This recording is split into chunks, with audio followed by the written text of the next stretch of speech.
Ayo, Plaidman here. So I did about 6 minutes of a video and then I realized, hold up, did I mess up and am I doing a duplicate? I'm not doing a duplicate, so we're good to go. I do want to relay some of the things I already heard, and I read a comment. Appreciate you, Mr. or Mrs. Commenter. This is Wheel of Time, Season 1, Episode 4, comment, my critique, my criticism. And to give you something positive to watch or think about before, I highly suggest you watch Mr. and Mrs. Smith, which if you're thinking, well, I already saw the movie with Brad Pitt and Angelina Jolie, don't need to watch that again, know what it's all about, I'm good. This show actually did a terrific job of not being like that at all, but kind of similar. It did the John Wick thing of, we're going to build kind of this weird universe that you didn't know existed and could very well exist and you have no idea. And I applaud that. I think it was really well done. I was really impressed and surprised by the actors that they put in it. The beginning of the first episode, I was like, well, I mean, those should be the leads. And then I was like, maybe not. Maybe no. Nope, never mind. Forget I said anything. Okay, well, we're going to do the leads that you wanted. Okay, cool. Anyway, so we're going to pivot into Wheel of Time. Just understand, I have 8 episodes or whatever. I got to churn these out. I will do season 2. I haven't seen it yet because I really hate this show so much. I think it's horrible. I think everyone involved, and I know that's mean to say, but it's one of those things that I'm like, look, if you read the book, you know what the book says. And then if you do either the opposite or some bastardized, crappy version of it, what the heck? And I can't help but think that, and I've read some stuff like about Wheel of Time and how they did it. I'm just like, yeah, no, that was amazing. Or sorry, Lord of the Rings, sorry. How they did it was amazing. But this just, okay. Episode 4, Season 1 of Wheel of Time. All right, so I'm not a fan of the introduction of Mazrim Taim. I'm sorry if I'm mispronouncing it. I apologize. They do this whole battle scene with him and this other guy and and he's like conquering this like king. And I just felt like it was like, okay, 10 minutes, I'm not going to get back. It felt kind of rushed and forced and not really well orchestrated. And again, they have a problem with their magic system. Like they didn't read the books and understand that, oh, hey, you know, there is a cost on you internally as far as exhaustion or other things. So when you do something huge, you know, whatever. I just feel like they kind of missed that. And that's a small petty thing, but it just felt kind of meh. And I really could have done without it because in the books, it felt like it was off screen. And then our main characters saw him be afterwards conquered with Aes Sedai going through the town. And that to me just made sense because these guys, like, the real question is like, who are we following? Like, why are we seeing this? Because in the books, we're following this character or this character, and we're kind of experiencing the world as if we had like a 360-degree camera around us. And in the show, it's like, oh, no, you're not following those people at all. This is what's happening. And it's like, well, but okay, that's, why? Like, even, there are parts even in the books which you're following people who are kind of barely there. They're significant, but they're barely there. And it's for one scene, and then that's it. And then you go away. And then they might pop up later in the book, but like, it's an important bit of thing. So you kind of understand that you're following this person in a group of 5 or 10 or 3 people, and they have a conversation, but it's about this one person, and it ends when that person leaves or whatever. Instead, they're just like, oh, well, yeah, I guess we're following this person. And I'm like, but why? I don't like it. Anyways, sorry, long, whatever. Okay, doing the forms. Forms being, it's a martial with your sword. Wow, like that. Exactly. Like lightsaber, bad lightsaber battles. So forms is kind of a martial arts term where you have a series of positions that you put your body, and in this case your weapon, into, and it's good for exercise and it's good for general practice on how to fight in battle. I think that in the book, they do a really good job of explaining it in basic terms, but more than that, there's this interesting thing of naming of oh, hey, he did this move, and then the counter to that move is this move. Imagine if you talk to somebody who's really, really knowledgeable about chess. It's a similar thing, except this is a physical thing. So they kind of did it. I just feel like they made it look really silly, and I didn't appreciate that. I was just like, this is kind of a cool, awesome moment, and instead of making it as cool as like Equilibrium, like the gun kata thing, you made it seem really bleh. And I was like, well, I didn't like that, but okay. Next thing is, so Taim has this like battle that he does, and then he gets captured. We don't see how he gets captured, mind you. So he successfully wins a battle, and then he gets captured by the Aes Sedai, and then they're there, and they've traveled him to this certain area in the middle of the woods, and they have him in this weird like ironwork, semi-permanent prison thing. Like, it just looks like a fancy jail, but in like a teardrop form. Which I'm like, okay, that's interesting. Okay. But what's weird is it looks permanent. Like, it looks built in. And I'm like, well, so was this your like stopover spot for, capturing people and putting them? No, okay. Does this go on the carriage? So you just lift him up? Like, I don't understand. I don't get why you're doing this. It seems just kind of over the top ridiculous. Because I don't know why you would, like, why are you stopping? And that's a key component that I had in general, is they had this semi-permanent prison, and why are they stopping at it for this thing? It's clearly convenient for the story, right? Because they're like, oh, hey, we need to rewrite the book so that these people Moraine and Lan and Nynaeve can meet with this group at this time. So we're going to have them set up camp. And I'm just like, for starters, it's not in the book, obviously, duh. And then second of all, like, that doesn't make any sense. Like, if you're transporting this volatile individual that thinks that they're the Dragon Reborn, he thinks he's the Dragon Reborn, he's tremendously powerful in the power, and you're like, oh, so much so that the women you have guarding him are straining.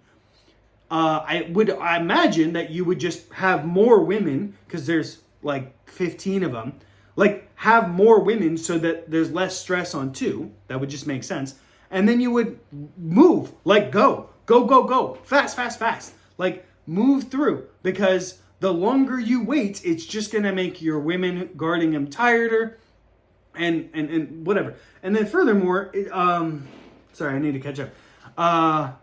And then this is kind of just a petty thing, but it's now twice, where they have these like massive tents and all this stuff, and like, oh, cool, we're here. And it seems kind of so fake. They make it seem like it's all this space, but it's really just like 2 tents. And I'm like, there's 50 people. Where the heck is everyone else staying? Like, how many people are in your party? I don't understand. Like, just either CGI it or find some fuzzy way to make me understand. Because you have the Aes Sedai, they went and they captured Taim, and then now they're going through this territory to go and transport it. And I'm like, well, okay, if you defeated his army, anyone who knows battle at all knows that once you defeat an army, unless you killed everyone and captured them, there's going to be now wild bandits all around that are going to be dangerous because they're going to be armed. They fled from the battle, their leader. They're going to be armed, they're going to be hungry, they're going to be feisty. And it's only going to take somebody a little bit of effort to round up a couple of them and start causing problems. So if you have the person of interest, the general in this case, you would want to remove them from that sphere, like 100-mile sphere or something like that. You want to remove them from that area, like pronto, because otherwise it's going to cause problems for you. Or have it really pronounced military presence, so small bandit groups of 150, 200 is not going to really be a problem. They don't have either of that, and instead they just stop, and they have apparently no perimeter, or the perimeter is like a couple hundred feet, and it's like, what? Like a magical perimeter, and it's like, okay. By the time they get that close, it's not 100 feet, maybe 100 yards, whatever. But by the time they get that close, like, that doesn't help you. You don't have time to do anything. Like, literally, they were notified, and within 10 seconds, they were just there. And I'm like, that really doesn't help you. You have a bunch of warders. That's part of what they do is go and, check the surrounding area. So to me, it was so bad script writing. Just in general, I was disgusted and pissed off because it didn't make any darn sense at all. It's clearly written by people who don't know what they're doing. Anyways, whatever. So I made the comment incorrectly, but I'm really not a fan of this idea that, a woman can be the dragon. It's so counterintuitive to the book and the overall point. No, only a man can be the dragon. And the reason is because he controls the male side of the power. So that's the point. But this constant push because they're like, maybe Nynaeve because she's super powerful, or maybe Elaine because she's super powerful. Maybe they could be the dragon. It'd be so amazing. Oh my gosh. And I'm like, look, no, the Aes Sedai are the power structure of the entire world. Stop pushing your feminist agenda. Realize and understand that this world is providing a situation where, hey, look, there are women on the tippy top. Like, they're there on the power structure. They dominate everyone else. Why did they also need to be the dragon? It's this phenomena of like, if you give someone an inch, then they're like, I want the whole yard, the whole mile. And you're like, I just gave you an inch. You didn't have an inch before, and now you suddenly want a mile. There's certainly no appeasing you. So, okay. But it just so pisses me off because it's just not in keeping at all with the books. And it also doesn't make any sense at all in the lore. And it's just greediness. And it's feminist BS. And I don't like it. I don't think it's good either. So there's this weird thing where they talk about a lot of the time with the warders that they walk kind of like a panther. And there's just this kind of like they glide. And it's noted throughout. It is one of the tells of a warder is how they walk. Like, they don't turn it off. They just always walk like, just always. They're always that way. They always look as if they could kill on a moment's notice. And I feel like they kind of didn't train the actors to do that. It is something that you get with a lot of martial arts. I've seen it with people who did a lot of karate or whatever, that they kind of have that way of walking, but it's something you need to do. And they didn't really have the warders do it. What can I say? Okay, so a couple what the heck things. Lan praying, which is, okay, weird.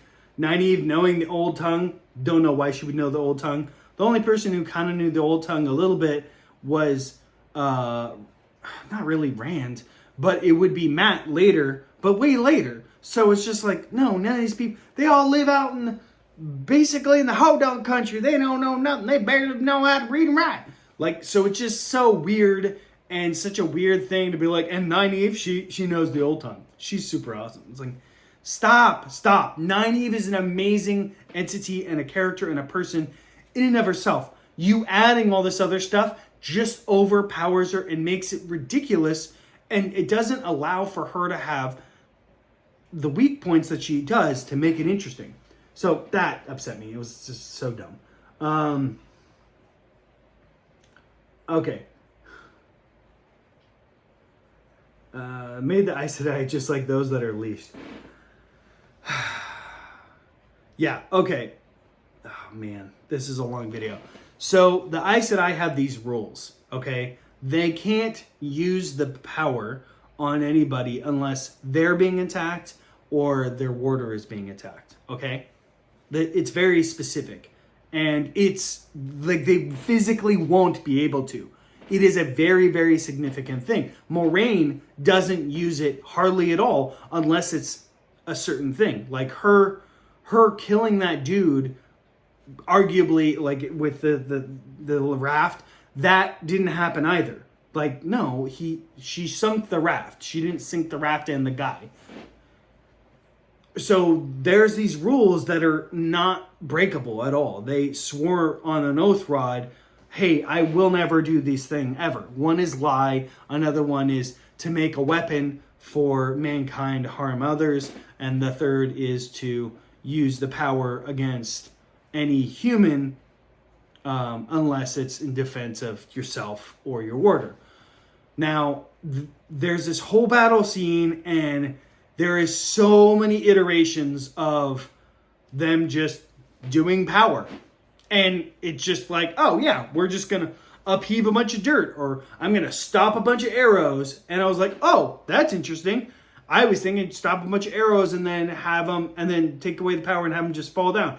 Nope. She turns them around and shoots him back. And I'm like, I could kind of see the logic because she is in direct danger, but it's a really bad perversion of the rules. And there was other instances where I was like, you guys have lost the plot on what these orders were. I mean, and it's going to get worse, by the way. They've clearly lost the plot on this.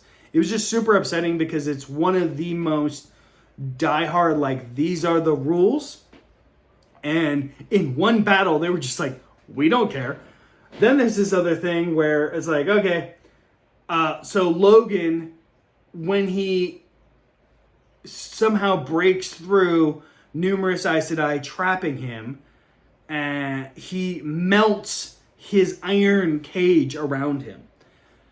And I'm like, okay, understand he's probably underfed. He's mentally exhausted because he's been using whatever power he can to beat up against this thing, which is kind of a misnomer because they supposedly would have cut the access to him at the power, so they have a shield around him. If he's beating up against it, I mean, it just felt super extra, and it felt super Hollywood, and I didn't like it, and whatever. Oh boy, this is so much fun. What the heck? What? Oh, okay. Also, it doesn't make sense that they didn't just connect and make a proper bond to protect against them. Yeah, that's the other thing is like, so at the end, they're like, oh, let's connect powers so that we can defeat him together. And I'm like, why didn't you do that before? Why didn't you just have several Aes Sedai connect, and you don't have to hold hands necessarily, but yeah, connect, and then your combined four of you, even if one of you is weak, 4 against 1 is probably going to be fine. It's sufficient. Or whatever. Like, it can be more than that. So I get that they need a thing, and then they have Nynaeve come in, and she, which I think I comment, yeah, Nynaeve later, she does this power boost, and she magically heals everybody in the room except for the one person who was killed. And I'm just like, what? What? How? That's not how healing works. You don't just do a Kamehameha and just heal everyone in the room with this magical overload of magic. That's retarded. That doesn't make any sense. It breaks the whole structure of what the magic system is. You touch a person, and then in the process of touching the person, their life force helps heal their own body, and then they feel like a bucket of cold water gets dumped on them, and they're physically exhausted because you, as the Aes Sedai, helped them heal their own body, and then you were also tired because you basically helped them heal this wound. So both parties. So she's effectively healing all these people. She should be like near death, and everyone else should be just exhausted. But no, we're just changing all the rules. Just, yeah. And then Mazrim Taim is like, oh my god, she must be the Dragon Reborn because she's more powerful than me. She just Kamehameha'd this whole room. Wow.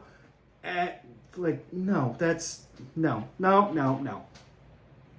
Again, the whole battle was stupid because you would have had scouts. They would have known, hey, there's bandits out there. We need to be prepared. You would have been prepared for it. You would have said to move. There would have been, instead of the sense of like, oh, we're safe, this would have been the sense of like, hey, we need to leave it a moment's notice. We're only here to do this certain thing, blah, blah, blah, blah, blah. But instead, they totally did the opposite of that so they could have this stupid battle scene that I didn't appreciate and was totally wrong on so many deep levels. Very upsetting.